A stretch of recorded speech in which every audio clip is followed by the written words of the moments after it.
Cannabis Common Sense, the show that tells the truth about marijuana and the politics behind its prohibition.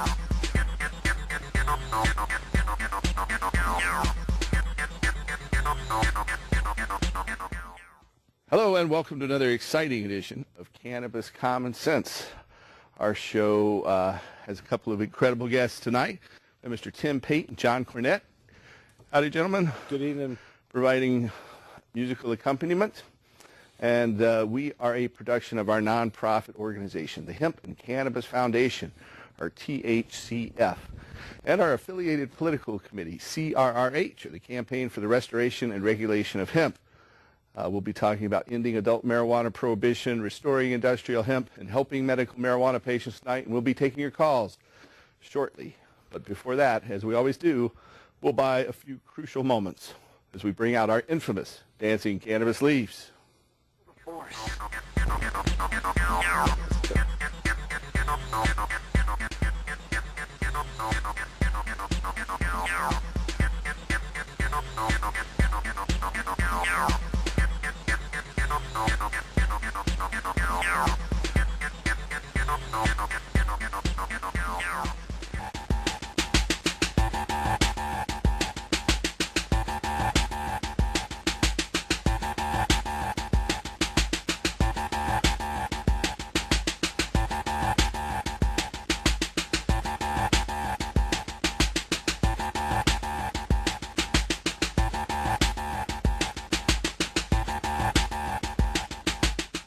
Right, now we'll hear Tim Pate, John Cornett. How are you folks doing tonight?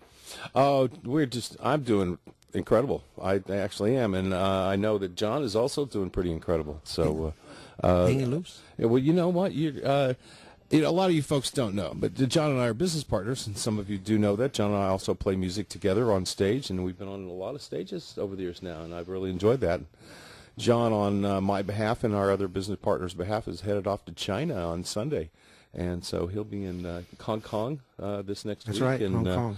And talking about our actual upcoming tour to China. And so I'm very excited about Me that. too. And it's just one of those opportunities. And this is one of those crazy weeks, as you know. It's pumpkin carving time. And so I've been carving pumpkins right and left. And I was on Coin Channel 6 this last week. And I'll be, for those of you who would like to see me carve pumpkins on television, I'll be on Coin Channel 6 next Friday from 4 to 5 o'clock as well.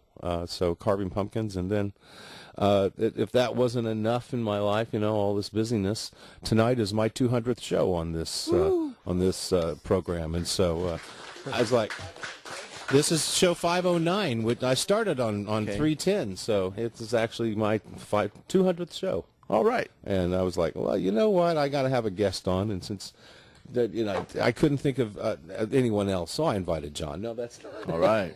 Well, you know what you got to tell them when you go to China? That's it. You've got to say, "Zhong Guo Hen Hao," and "Zhong Guo Ren Hen Hao." That means China's great, and Chinese people are good. I better learn that. Thank you. Good. Please Zhong remind Guo me. Hen Hao. Ni hao, xi. Yeah. The Sheng Hao. Peace, brother. And all of you who don't know, the symbol for, or the word for marijuana in Chinese is ma, which makes sense to us. We'll talk more about that. Yes, we can. In English, they call it the green medicine. And I was reassured that if I didn't want to take mine over to China, they would have it there for me. If I just brought my records or any hint that I had pain, they give out the green medicine over there. It's just really cool. God bless them. I agree. So anyway, exciting times, and just thought I'd pass all that information on along to all of our friends out there in TV land. John, let's play some music.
Tim Pate, John Burnett. Thank you. Together again.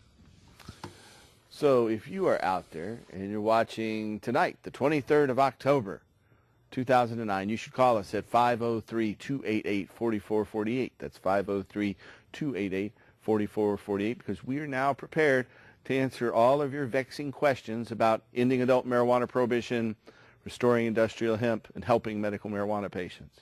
And we have a caller. Hello, caller. You're on the show. How you doing? Great. This is How are Steve. you?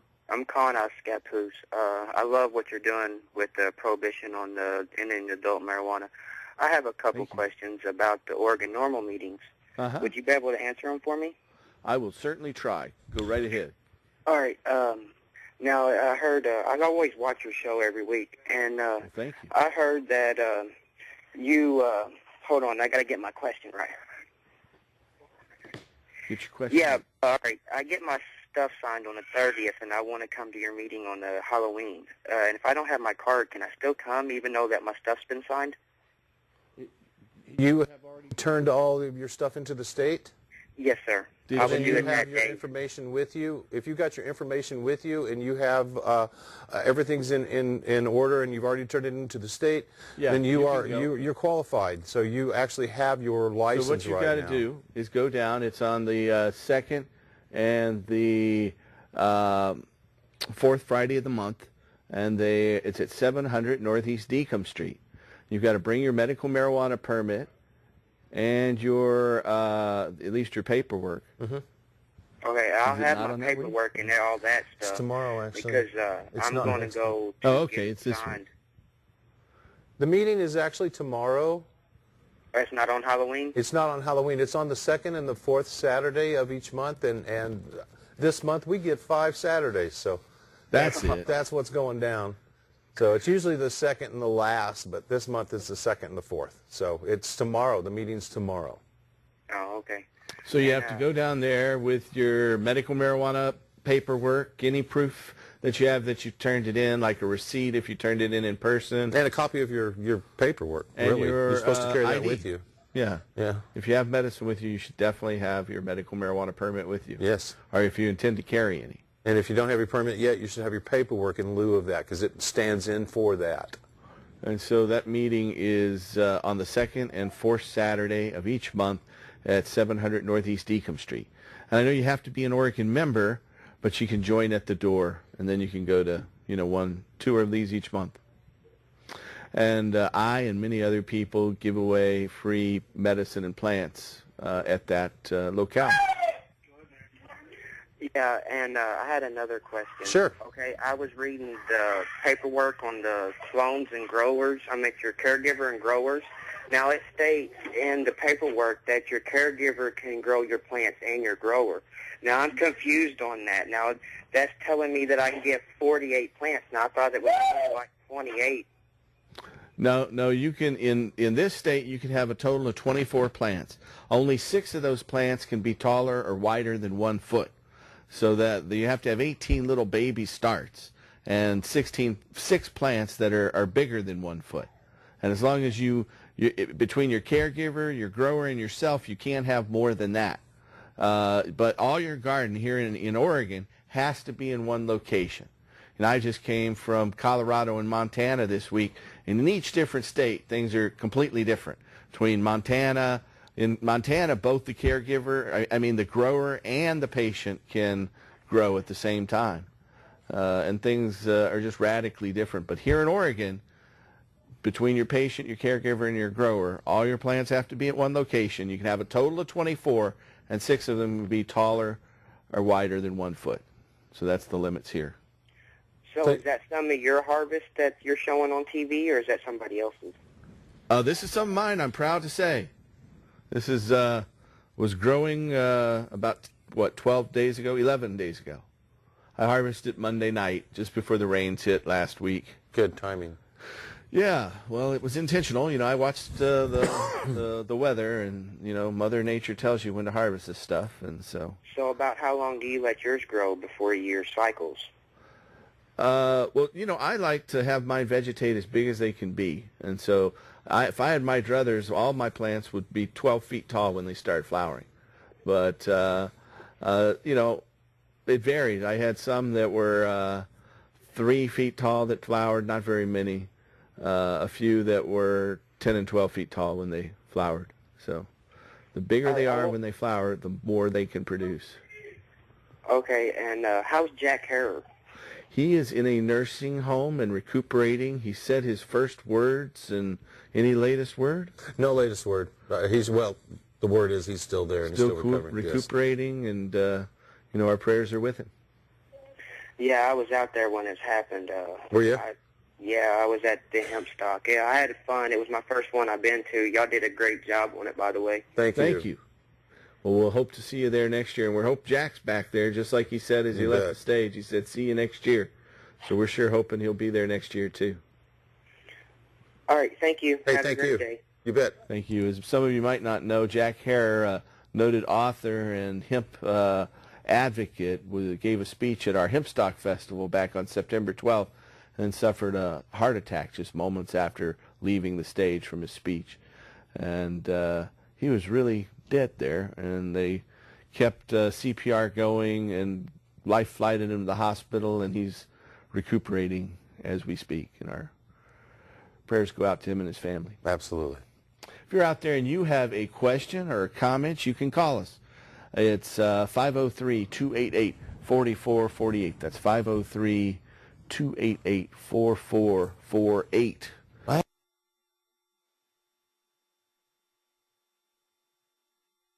Smell-o-vision right now. That's my comment. That's true. That's true. We've got a couple different kinds here. Look at that. Isn't that nice? That is. It's just nice. Nice development all the way up. The buds are all nice and firm. They're not quite dry all the way yet. Yeah. They need a few more days. It's still curing. That's why... you wouldn't turn it down, though, probably. No. I don't mean... think so. Off of this one. This is the lemon pledge. Oh, Smell is it? that. Oh. Smell that one. See, now this is totally different from that. You really want smell-o-vision. And this one is train wreck. So... there you have it. Okay. Well, we had a huge breakthrough this week in the world of medical marijuana. The federal government, through the United States Attorney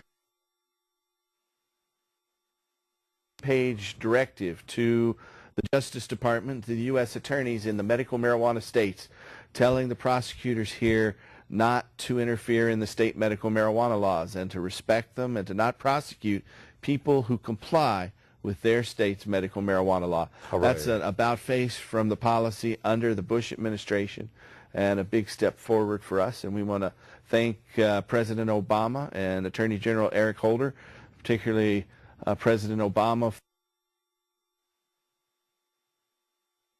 to people who are interested in medical marijuana and marijuana policy.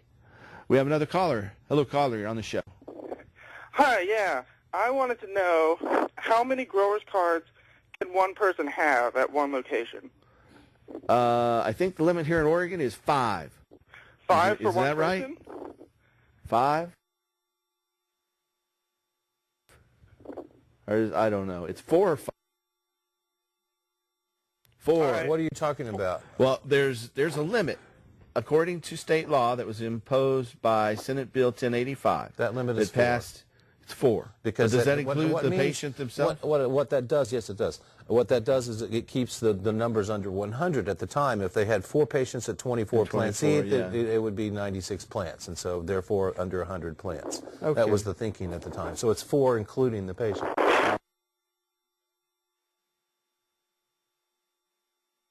I jump between these states, and I've been in other states this week, so it's hard for me to. Yeah, that's why I was wondering. Okay, which state and what do you mean? Yeah, exactly. That's it. Now, if there could be more than one group. Right, and that's my other question is if you have. Well, then you'd have double the number. Yeah, double. You could each. And therefore, you could grow for 8 patients. You have 2 different growers. And that includes yourself as a patient? That's correct. I guess so. Okay. You're one of those people. Yes, you're counted as one of those numbers. All right.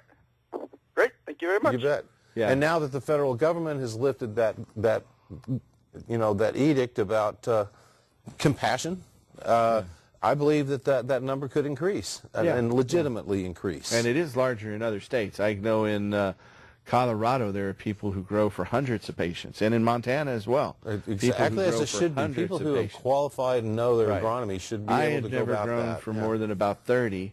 And what I've done to kind of skate around it is I named the patient as the grower, and I'm their caregiver. There's no limit on the number of people a person can be a caregiver for. Here in Oregon, unlike any other state, we have 3 different cards that a patient can mandate. One as the patient himself, one as the grower, and one as the caregiver.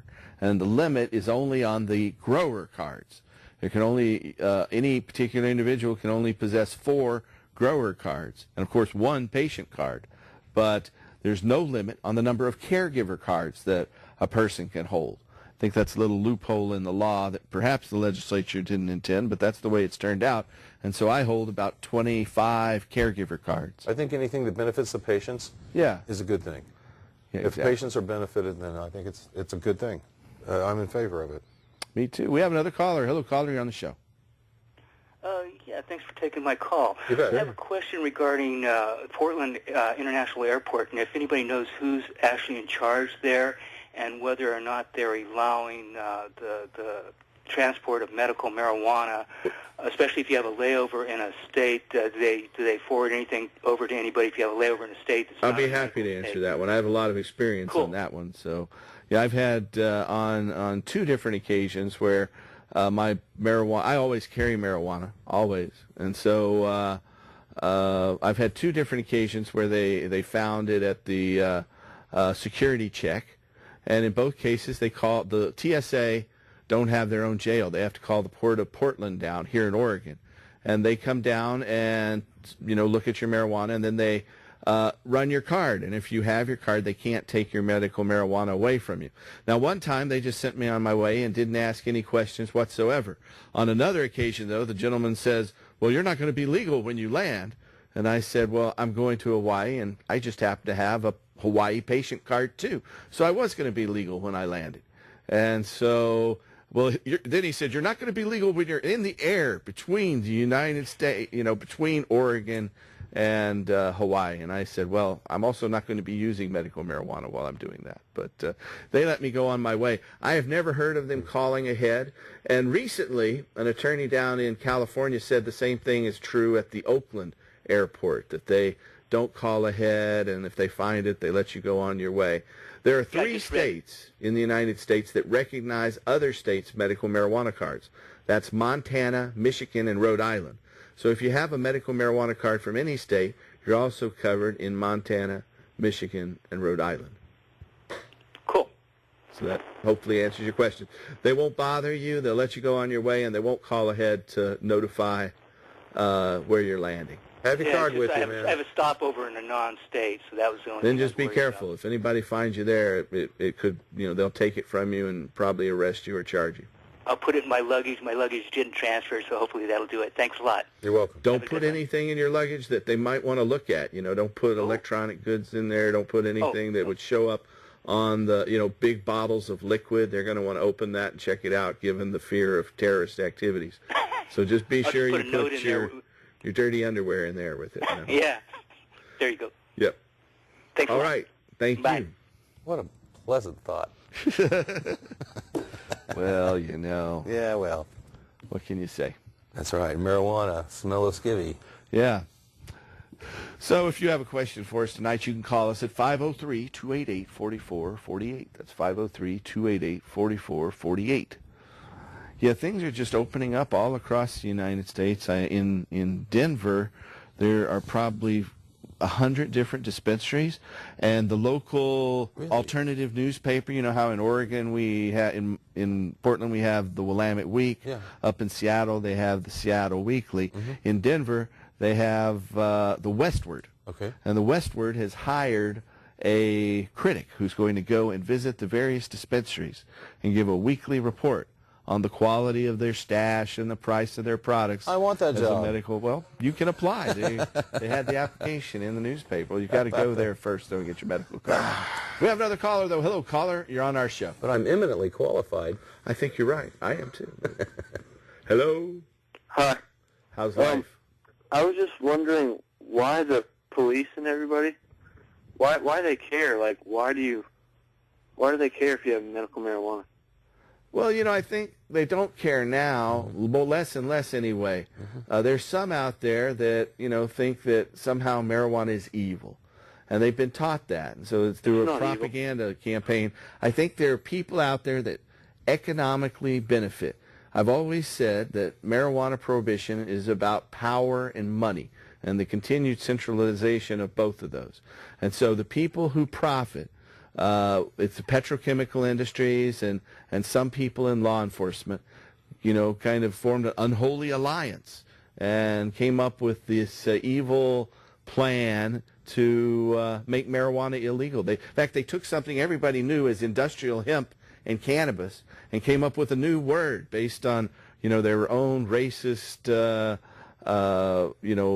opinions at the time. They called it marijuana to play on racist fears. Yeah, that's not right. They renamed it, and so I don't even really like that name. I think it's a slang term. It came from a Mexican Revolutionary War song, La Cucaracha, the one that Bugs Bunny always used to sing, And then that song, he says, they smoke the marijuana and they fall down.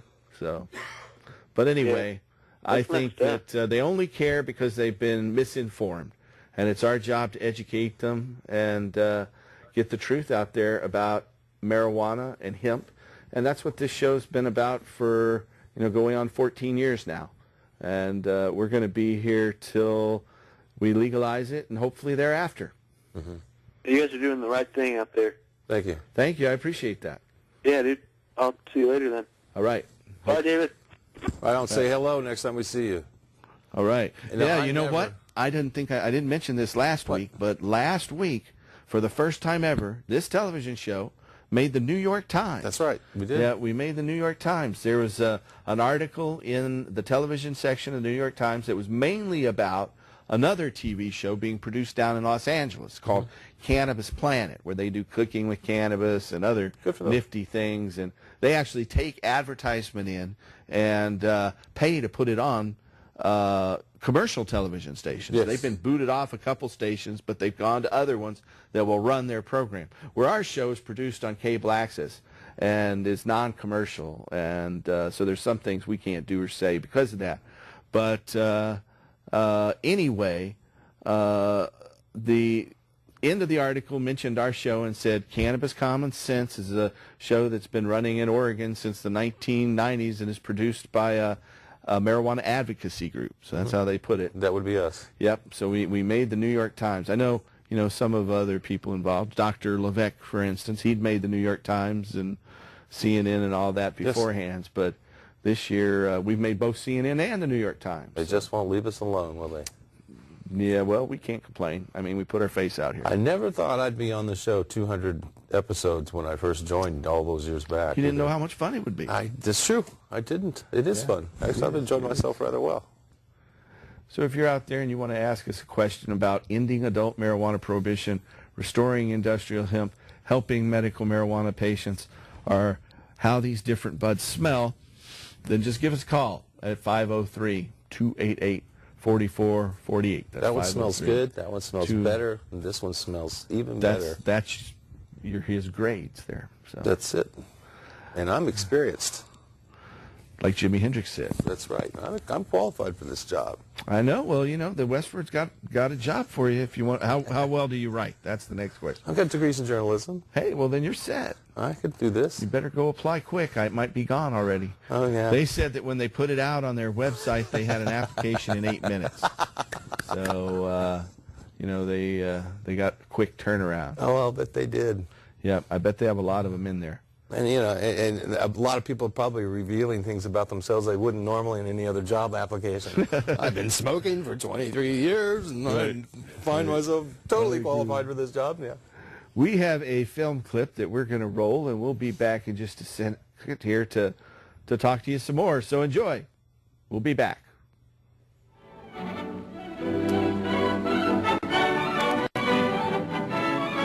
The book's credibility got a boost from Jack's discovery of this 14-minute documentary. Supposedly made by the U.S. government, 5 years after the Marijuana Tax Act. Its purpose was to encourage farmers to grow outlawed hemp during World War II. Long ago, when these ancient Grecian temples were new, hemp was already old in the service of mankind. For thousands of years even then, this plant had been grown for cordage and coarse cloth in China and elsewhere in the East. But now, with Philippine and East Indian sources of hemp in the hands of the Japanese, and shipment of jute from India curtailed, American hemp must meet the needs of our Army and Navy, as well as of our industries. In 1942, patriotic farmers, at the government's request, planted 36,000 acres of seed hemp, an increase of several thousand%.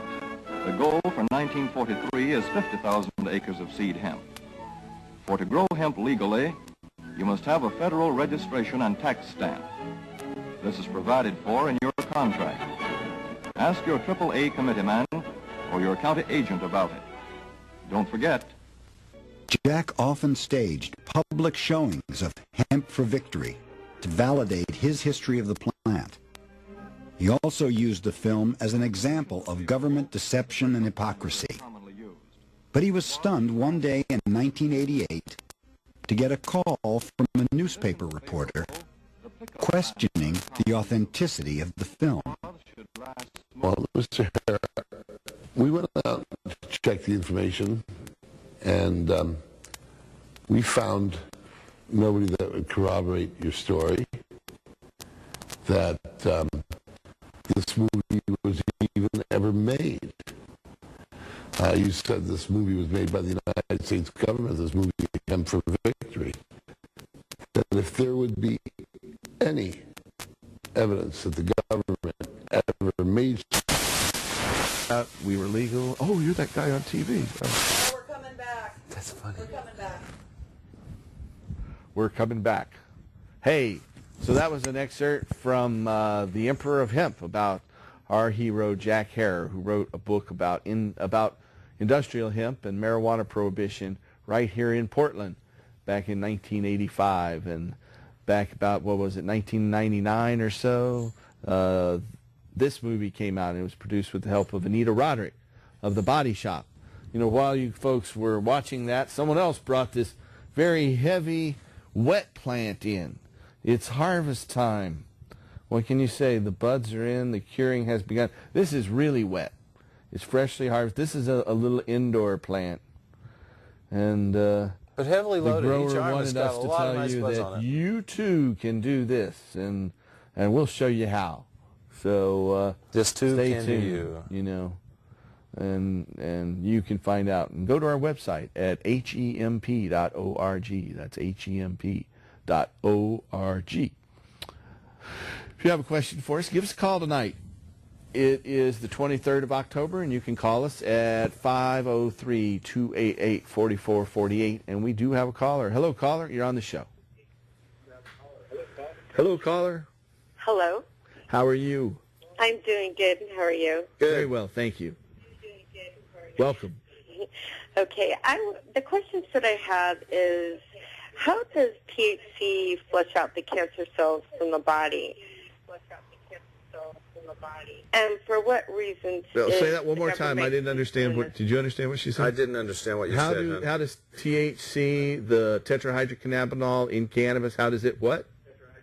Flush out the cancer cells from the body. Oh, well, what it does is it's an antioxidant that apparently causes the body to kill cancer cells. And so it selectively decides which are the unhealthy cells and kills them. And normally your immune system will do that. They'll pick out parts and say, this isn't this isn't the right DNA in this cell, and your immune system kills that. And my understanding from something I heard from one of our doctors this past week is there's this methyl group of molecules around cancer cells, and that somehow cannabinoids break that methyl group and allow the immune system to come in and kill the cancer cell. And so that's how it was described to me just this past week by one of my physicians in our clinics to help patients get medical marijuana. And wow, that's really interesting. it is, and there's a recent study this past month that showed that people who smoke marijuana are 60 to 70% less likely to get mouth cancer, throat cancer, lung cancer, and cancers that are traditionally associated with smoking. And that's an incredibly significant statistic. Once you get to 60 or 70% less likely to get cancer, and that's causing breakthroughs in cancer research and a lot of interest by the pharmaceutical industry in how to patent compounds of cannabis. But we're fortunate in that in the past 5 years, the United States Health and Human Services Department, part of the federal government, has patented THC and CBD and several other compounds in cannabis so that the drug companies can't. And they patented them for their pain control quality, for anti-cancer effects, for antioxidant effects, for control of spasms. So there's these 5 different patents that the federal government now holds that keep those compounds firmly in the public domain. Yay. Wow, that's a really good sign. That is really Isn't that incredible? sign. That happened during the Bush administration. So while the Bush administration was pushing, cannabis prohibition and arrest the medical marijuana patients, certain people, far-sighted, intelligent folks who believe in science, obviously, got a patent with the Federal Health and Human Services Commission. Oh, so now the government really isn't suppressing it anymore, are they? Yeah. Some parts of it still are, especially those folks in the Drug Enforcement Agency that think their job is to enforce prohibition. So some of those folks are still true believers, and some of those true believers still hold considerable power. And guns. And guns. And control of the courts, and lots of money and resources. But, our job is to just tell the truth and stand up to this. And while our brothers and sisters like Eddie Lepp, who grew numerous plants for patients, and Mark Emery, who sold seeds to millions from Canada and now is being extradited. And there are people in the Southeast Asia who, for small amounts of marijuana, for the amount of marijuana on this table in the country of Malaysia and in Singapore, I would be put to death. Yeah, you'd lose your life. That's why I would never travel to Singapore or Malaysia. But Hong Kong, that's okay. Hong Kong, they won't bother you as much. No go. Yeah. Oh, But wow. Yeah. in China, they grow it everywhere. I guess we're pretty fortunate then. Well, thank you very much for answering my question. Sure. I'm happy to do it. If you are out there and you have a question that we might be able to help with, or a comment, or some interesting anecdote, feel free to give us a call at 503-288-4448. That's 503-288-4448. Well, I know when the news hit last Monday that the federal government was, issuing this memorandum to the medical marijuana states to recognize the medical marijuana states, our office and all the offices of other medical marijuana groups around the country were flooded with calls from more patients and the media. And so I know here in Portland we got a call from Channel 2, and they came into our office and interviewed Melody Silverwolf, who talked about medical marijuana. I was in Montana, so I couldn't be there. But they also, Madeline was busy all week, too, on a lot of interviews. I saw an interesting story with her on Bloomberg News, which she got to headline that one. We have another caller, though. Hello, caller. You're on the show. Hi, I got a question for you. Go right ahead. I got a federal drug conviction. Mm-hmm. And can I Sorry to hear that. Yes. My condolences. I appreciate that. Thank you. I was wondering if I can be the patient and the caregiver. Yes, as long as you weren't convicted in Oregon. I take it you're talking about Oregon law? Yes. Yeah, in Oregon, as long as it didn't happen since January 1st, 2006. As long as it was prior to that date, then it has no effect on your ability to hold a medical marijuana card either as a patient or a caregiver. Well, great. Yeah. Thank you. And You're I welcome. appreciate your time. You're welcome. Hey, glad to do it. Glad to do it. Yeah, I went through a federal trial myself and was convicted of simple possession, but that was a lesser included charge. I was charged with growing illegal marijuana and facing a 10-year mandatory minimum if convicted. And that's simple. Huh? What happens that if it's was pretty complex? scary. Yeah. Yeah, that was pretty scary. But the jury came back, even though I pretty much admitted I'd done everything I was charged with, they introduced some of my books. And one of the books had an article about jury nullification, and the juries can decide the law, and that's what this jury did. They did not convict me, even though my own lawyer argued they should convict me of simple possession. So they were hung on the simple possession charge, and the judge actually took that one, and I was found guilty of simple possession. And that was a lot better than the cultivation charge. I would agree. I have a federal conviction for simple possession of marijuana, too. But if I'd been convicted of the other, I would have done a 10-year mandatory minimum, which is pretty frightening. It is scary. Yeah, yeah. Anyway, I was truly blessed to make it through that one. There's some other people involved with that here in the room who weren't so lucky. One fellow did 6 years in a related Green Merchant case. Green Merchant was a series of busts that the DEA did around cultivation stores in 89 and 90. There's another caller, though. Hello, caller. You're on the show.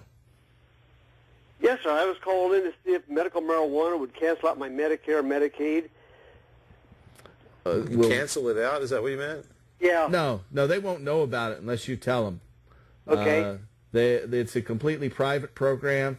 The state of Oregon has even gone to court to stop the federal government attempts to subpoena patient records, and the courts ruled that patient records are protected from federal government intrusion. Well, that's great to know. Yeah, they actually came to us too with a subpoena, and so state of Oregon and ourselves and the American Civil Liberties Union went to bat, and the judge ruled that they were quashing the subpoena, and they ruled that patient records are protected. Good. Can you tell me a little bit more about how to get a medical marijuana card? Sure. Well, you have to have a condition that qualifies for medical marijuana in your state. And that could be chronic pain is the largest single category. Also chronic nausea, spasms like in multiple sclerosis, or other spastic conditions that include asthma and Tourette's syndrome and other things that cause severe muscle spasms. Seizure disorders like epilepsy, AIDS, cancer, glaucoma, gastrointestinal ailments that cause pain and nausea, anything that causes severe nausea. And so those are the conditions that qualify in Oregon and in most other medical marijuana states. The state of California alone allows doctors to recommend marijuana for anything that they think it's effective for. So a lot of other conditions are covered in the state of California. Okay. And if you have one of those conditions, then you have to get a doctor to fill out a form from the state health department called the attending physician statement. And you have to fill out your own application. Here in Oregon, you send that in. Once you have your doctor fill it out, and you fill out your form. And if you name someone else as a caregiver or grower, then you have to put their information on there too. And then you turn that into the state with copies of your identification and a payment. For most people, that payment's $100, and for low-income patients, that's $20 here in the state of Oregon. State of Montana just dropped it down to $25 for everybody. That's and a great $10 for idea. renewal. That's a great idea. That just happened effective October 1st in the state of Montana. Good for them. But you turn that fee into the health department, and then they issue a card that's good for 1 year, and then the following year you have to jump through all those hoops again. You got to get your doctor to fill out the form. You got to fill out the form. You got to mail it in with another payment to the state. Okay, well, I appreciate it. You're welcome. You're welcome.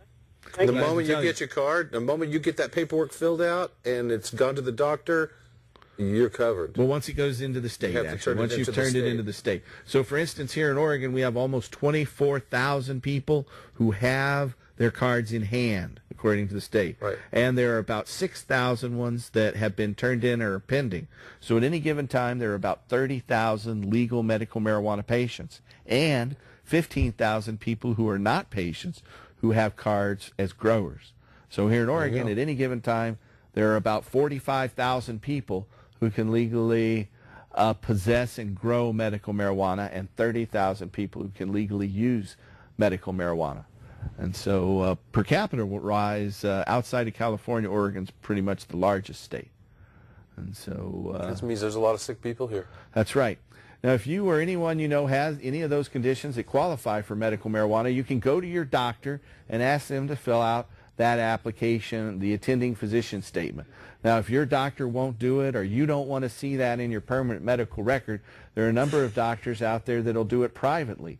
And we have doctors that are part of our organization, and we can refer you to doctors all around the country who can help you get a medical marijuana permit if either your doctor won't do it or you don't want it in your permanent medical records. If that's the case, give us a call, and we'll be happy to refer you to doctors. Just call us at 503-235-4606. That's 503-235-4606, and we'd be happy to help you get a medical marijuana permit. Just through our organization, we've helped over 100,000 Americans in 8 states get their medical marijuana permit to date. And here in Oregon, out of those 30,000, we take care of about 12 to 13,000 of those each year. So that's pretty good more chunk than of half. them. Yeah. Yeah. So we have another caller. Hello, caller. You're on the show.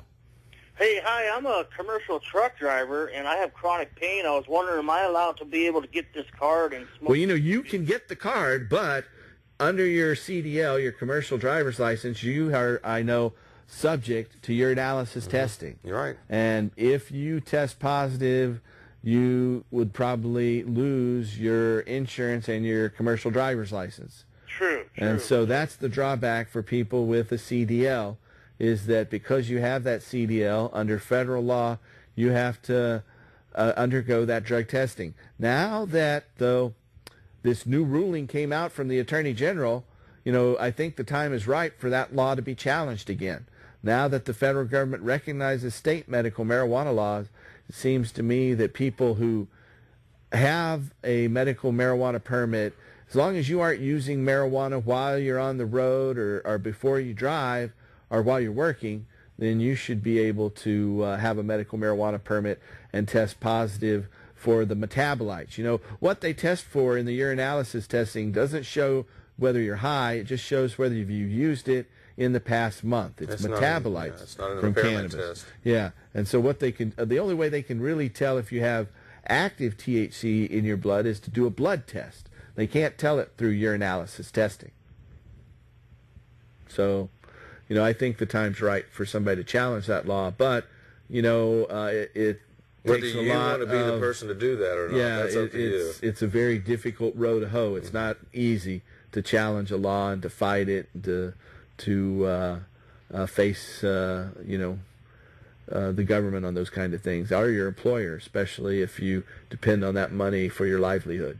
Exactly. You do. Yeah. Yeah. So in other Thanks words, you for do that face information. Yeah. You're welcome. Good luck. Day. You know, what we're trying to do, and what I really think, you know, I see thousands of patients every year, and I'm often asked, you know, why do I have to get this card every year? You know, I have this condition for life. Yeah, me too. And I I feel know. the same I know. way. I You do know, too. I think it's crazy. I think that you get driver's licenses for multiple years. You should be able to get a medical marijuana permit for multiple years. But that's just not the make way it the all law legal. is right now. What I would like to see is that medical patients don't even have to come in and see a doctor. I want to see these medical marijuana clinics morph into full care medical clinics and not just concentrate on medical marijuana, because anybody should be able to grow their plants without a permit, and we're working to do that. You know, our organization, the Campaign for the Restoration and Regulation of Hemp, has developed a model, the Cannabis Tax Act, to legalize marijuana, and so we're working to put that on the ballot and end adult marijuana prohibition and restore industrial hemp. To find out more about that, go to OCTA 2010 or octa2010.org. That's OCTA 2010.org. And we have a studio audience member who has a question here. Hello. Hello. Paul, could you educate the audience a little bit on Marinol and what it is? Sure. Marinol is synthetic THC, or tetrahydrocannabinol, and it is a pharmaceutical product that's been synthesized and patented and available since the 70s. Initially, it was a Schedule 1 drug, and then which meant it couldn't be prescribed. It was just being tested. Then it was made Schedule 2 in the late 70s as a treatment for nausea and chemotherapy. And then it's recently, about 4 years ago, been downgraded from Schedule 2 to Schedule 3. So it's even easier for a physician to prescribe. But it is a very expensive alternative. Yes, it is. It comes in 3 size pills, and they're gel caps. They take synthetic THC and suspend it in sesame seed oil. They said they put it in the sesame seed oil to discourage abuse. And then it comes in 2.5 milligrams, 5 milligrams, and 10 milligram pills. And the 10 milligram pills cost about $25 each, and the little ones cost about $8 to $10. They're very expensive, and if you have nausea and you throw a few of those up, it can get pretty expensive. So it's an alternative out there that for some people is better than no cannabis at all. So that, I hope, answers your question. So you think this Lemon Pledge plan is the best one? That's the one that won the award last year in the Oregon Medical Cannabis Awards. And if you folks out there think that perhaps you have a bud that's even better than this, I urge you to enter the Oregon Medical Cannabis Awards. It's coming up on December 12th right here in River City. And you need to contact Oregon Normal to find out how to participate in that. Oregon Normal can be reached through their website, ornorml.org, or their phone number, which I'm sure we can find and pop up on the screen. I think it's 503-239-5110. I'm probably wrong. We'll find it. You'll see it up there in a minute. I don't want to give it out again because I might be wrong. It's something like that, though. During the movie, you were telling me something about that. What was that you were saying about that? Has a particular quality? I was talking to Steve Cubby, who is an interesting individual who has been pushing for medical marijuana for many years, and a skiing enthusiast and publisher of several skiing magazines that are quite successful. Anyway, he said that the ones that taste like lemon have a compound called limonene that's particularly useful against many forms of cancer, and that his favorite strains taste like lemon too. Oh. And so... and I'd never heard that before. I had not either, so it was a new one for me. Yep. We have another question from our studio audience. You heard it here first, folks. Hello. Hi. Hey, how's it going? It's interesting that ties in as well as it does with, you were just talking about terpenoids, the terpenoid limonene, and am I correct? Our friends, the terpenoids. Yes. Am I correct in my understanding that THCF has begun a project to identify and specifically quantify what terpenoids are there so that people will be able to get what they want wherever they are? In California, a lab called Steep Hill Laboratories, and they've been assaying various dispensaries, cannabis, and determining the levels of THC, CBD, terpenes, and other compounds, and also testing it for pesticide and mold and mildew contamination. And so you can find out more about that one at steephill.org. That's steephill.org. Huh? S-T-E-P, like a steep hill, And so, and they're interested in helping other people establish labs like that too. So if you're out there and you think you have the technical know-how to establish a lab like that, you might want to contact steephill.org. Could be a career opportunity. There you go. We have another caller. Hello, caller. You're on the show. Hey, it's your chance. If you want to call us at 503-288-4448. We can get maybe one more caller in there before the end of the show.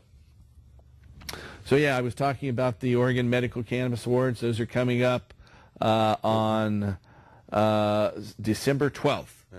And they're going to be right here, I think, at the Ambridge Convention Center. Maybe they just renamed that place. They did, I think, but it's They've still got the same some place. new name. It's right there next door to the Portland Convention Center. And you can find out more by going to their website at oregonnormal.org and see if you have an alternative cannabis we'd be happy to see some competition out there. Absolutely. In the contest, and may the best bud win. There you go. That's what I say. And tomorrow, the judges enjoy it. Tomorrow we've got the normal meeting at Rumpsbaker's upstairs. It's the Village Ballroom, right above Rumpsbaker's restaurant. And if you're a medical marijuana patient, you can go there and get free plants and free medicine and have a great old time. We have another caller, though. Hello, caller. You are on our show. Hi, I was calling to see if you guys knew if there's any different laws or stipulations for parents that have their medical marijuana permit as far as the child services.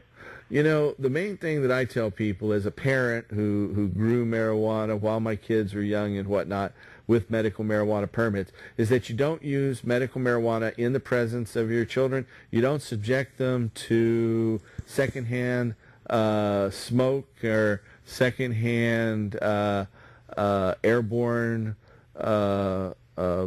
contamination. And you also don't let them in the garden. Don't ever have them in there testing. Keep your cannabis under lock and key. And if you abide by those stipulations, you should be okay as long as you have a permit to legally possess, use, and grow medical marijuana. Okay. All right. Thank you. Sure. That is going to be our last caller for tonight. Tim is judiciously moving into position so he can start playing guitar, and I think John Cornette's going to be over there with him too. But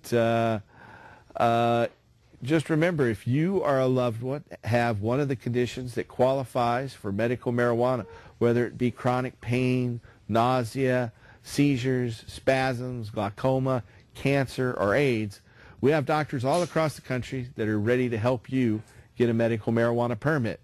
So if you want, give us a call at 503-235-4606. If you're in the Portland area, that's 503-235-4606. If you're anywhere else in the United States, you can call us toll-free at 1-800-823-0188. That's 1-800-823-0188. You can go to our web portal where we have lots of different things and get up to date on the latest medical marijuana news, the news in ending adult marijuana prohibition. Just go to hemp.org, hemp.org. And so now Mr. Tim Pate and John Cornette are now ready to play for you. And I want to thank you folks for watching. Tune in next week for our 510th show as we want to restore hemp. Good night. Thanks.